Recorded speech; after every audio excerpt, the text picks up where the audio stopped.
পর্দায় দেখবেন, সামনে ভালো করে দেখে নিলেন। আপনাদের জন্য একটা সারপ্রাইজ আছে।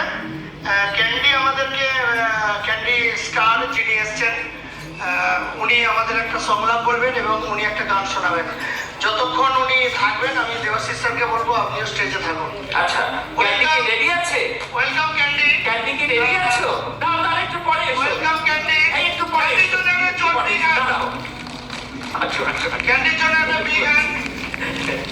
তো আমি অডিয়েন্সের অনুরোধে ওনাকে বলেছিলাম যে সবাই বলছে এলো আর চলে গেল, মনটা খারাপ হয়ে গেল। না, আমিও তাহলে ক্যান্ডি জানে, ক্যান্ডি আর আমি একসাথে প্রোগ্রাম করি, তো সুতরাং ওই ট্র্যাকে গান গাইতে পারতাম, কিন্তু যেহেতু ক্যান্ডি পারফরমেন্স করছে করুক, তারপরে যদি মনে হয় আপনাদের আমি একটা নয় গাইয়ে দেবো, তাতে যদি একটু আপনি 100% লাভ দিয়েছেন, আমি আমরা ওনার কাছ থেকে অন্তত 50% ধরেছি হাত লাইকা বাদ তোমাকে পাবার জন্যে, তুমি আমার ওয়ান এন্ড অনলি স্বপ্নে দেখা রাজকন্যে।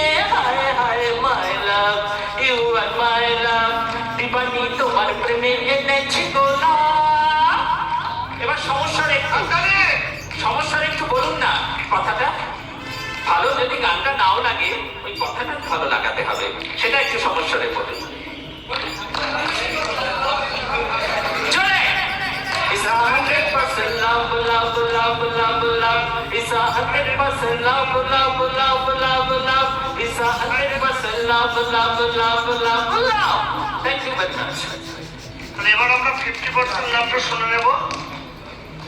না যাবেন না দেবাশিস স্যার, প্লিজ। উনি ভয় পাচ্ছেন, একটু সঙ্গে থাকুন। আচ্ছা, আমার মুভি তো প্রত্যেককে দেখেছো এবং ডায়লগও শুনেছো, আমার মুখ থেকে কি আবার কেউ শুনতে চাইছো? কেউ চিটার হারামি, তোমার লজ্জা করে না আমাদের মতো দুটো বাচ্চা ছেলেটাকে এইভাবে অপমান করতে? শালা কাকে মনে করবি তুই? স্কাউটে আমার সমস্ত আশা জলাঞ্জলি দিয়েছে, আর তুই এখন এখানে বসে আছিস? চল এখান থেকে। এই যে ডায়লগটা ছিল আমার, জিদ্দাকে আমি এই কথাটা বলতেই পারছিলাম না। মানে এই সিনটা করতে গিয়ে আমাকে প্রায় 8-10টা টেক নিতে হয়েছিল। যে জিদ্দার মুভি দেখে দেখে বড় হয়েছি, জিদ্দাকে গালাগালি করতে হবে, চিটার হারামি, কত কিছু বলতে হচ্ছে।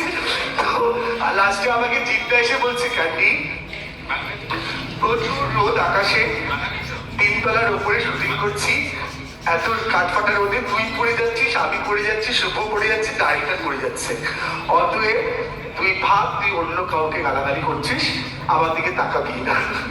তো শেষে ওই ডায়লগটা আমাদের পুরো কমপ্লিট হলো আফটার 50 মিনিটস। কখনো চিন্তা ভুল করছে, কখনো আমি ভুল করছি, কখনো শুভ ভুল করছি, কারণ ওই ডায়লগটা অনেক বড় ছিল। আমরা দুজন এলাম, তারপরে চিন্তা আসছে, তারপরে বসছি, ওই সিঙ্গারা খাওয়া, তারপরে ওই ডায়লগ, আর প্রচন্ড রোদে আমরা খুব কষ্ট করে অভিনয়টা করছিলাম ওখানটায়। আর সব থেকে কষ্ট হয়েছিল আমার, কারণ ওটা ভারী চেয়ার নিয়ে আমাকে 10 বার পড়তে হয়েছে। যে আমি চিন্তা মুখে যখন শুনলাম যে গরিবের ছেলে, আমি এত বড় লোক ভেবে আমি 20 লাখ টাকা নিতে এসেছিলাম, 25 লাখ টাকা, আর সেটা না পেয়ে দিতে শুনলাম যে ভিখারি ছেলে, ওই যে আমাকে চেয়ারটা নিয়ে পড়ে যেতে হবে, ও মাই গড বলে। তোমাদের কিন্তু খুব মজা লেগেছিল ওইটা, আমি জানি। সকলেই ওই সিনটা দেখে আমাকে বলছিল, বাও কি দারুণ তুই পড়ে গেলে, আমি তোমাদের দারুণ লাগছে। ফেটেছে আমার, 10 বার করে রোদ্দি গরমের মধ্যে আমাকে পড়তে হয়েছিল। যাই হোক, বসটা আমাকে জীবনে পরিচিতি দিয়ে দিয়েছে। বসের আগে আমি আরো 6টা মুভি করেছিলাম। তোমরা কখনো দেখবে ইউটিউবে গেলে আমার প্রচুর মুভি পাবে। আমার প্রথম ছবি হলো ছত্রাক, যেটা যে মুভিটা থেকে পাওলি নাম উঠলো, ওটাই আমার ফার্স্ট ছবি ছিল। যদিও আমি ভীষণ লাকি যে আমার ফার্স্ট স্টার্টিং, আমার কেরিয়ার শুরু হয়েছে একটা ইন্টারন্যাশনাল ফিল্ম দিয়ে। যেহেতু ছত্রাক মুভিটা একটা ইন্টারন্যাশনাল ফিল্ম ছিল, ওটা শ্রীলঙ্কার মুভি ছিল, প্লাস ওটা কানে 2বার করে ফেস্টিভ্যাল হওয়াতে আমার ওইখান থেকে পরিচিতিটা আসে যে আমি বাপ্পাদিত্য বন্দ্যোপাধ্যায়ের প্রোডাকশনে আমি কাজ করছি। তারপরে আমি লাইফ ইন পার্কটিক করলাম, ডার্লিং বলে একটা মুভি করলাম, 74 ঘোষপাড়া করলাম। হঠাৎ তখনই আমার কাছে বসের জন্য ইনভিটেশনটা এলো যে এরকম একটা ক্যারেক্টার তোমাকে করতে হবে। ব্যাস, তারপর থেকে আর ফিরে তাকাতে হয়নি কোথাও, ক্যান্ডি পরিচিতি দিয়ে গেল। তো এইভাবে বসের পরে আমি প্রচুর ছবি করেছি, আরো অন্য অনেক মুভি করেছি, কিন্তু সেখানকার ডায়লগগুলো লোকেরা শুনতেই চায় না। যেমন আমি রিসেন্টলি একটা সিরিয়ালে কাজ করছিলাম, টুম্পা অটোবানিতে, ওখানে একটা ডায়লগ আমার খুব ভালো লেগেছিল, বাট ওরা বললো যে ক্যান্ডিদা এটা লোকে কেউ খাবে। আমি বলছি কি, কেউ না না খাক আমি তো খেলাম। আমি বলবো লোককে, তোকে ডায়লগটা খুব ভালো ছিল যে আমার ড্রেস যখন নায়িকা পড়তে চাইছে না, নায়িকা খারাপ লাগছে, আমার ডিজাইন করা, তো আমি ওখানে এসে বলছি যে শোনো, ক্যান্ডি কোনোদিনও কারোর জন্য নিজের টেস্টটা বদলায় না। ক্যান্ডির ড্রেস পরার জন্য লোকেরা নিজেদেরই বদলে ফেলে। তো এইরকম ভালো ভালো ডায়লগ গুলো যখন মুভিতে থাকে আমার খুব ভালো লাগে। কিন্তু আমার সব থেকে ফেভারিট ছিল বসের ডায়লগ গুলো, যখন যখন আমাকে থেকে চকোবার দিলেন আই লাভ ইউ বলে। ও তো ঠিক কথাই বলেছে। আজকাল কেউ কাউকে এসে এমনি আই লাভ ইউ বলে, এই আমাকেই দেখ না, আমাকে তো কেউ একটা চকোবার দিলেই আমি আই লাভ ইউ বলে দিই। ওইসব ডায়লগ গুলো মানে ভীষণ ভীষণ ভালো লেগেছিল আমার কাজ করতে বসে, এবং বসের প্রত্যেকটা ডায়লগ আজকেও আমার ভালো লাগে, এবং দর্শকও ওই ডায়লগ গুলো খুব ভালোভাবেই নেয়। যাই হোক, এরকম প্রচুর ডায়লগ আছে, আমি এত ডায়লগ এখন বলতে পারবো না। আর কিছু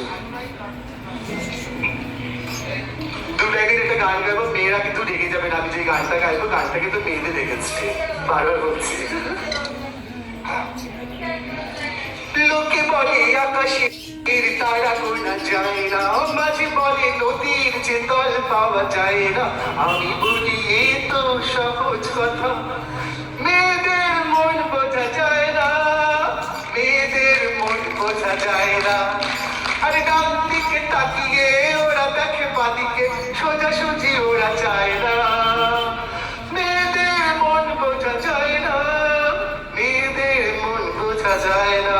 থ্যাংক ইউ। আর বেশি পাচ্ছি দারুণ দারুণ, এক্সিলেন্ট। সবার নামগুলো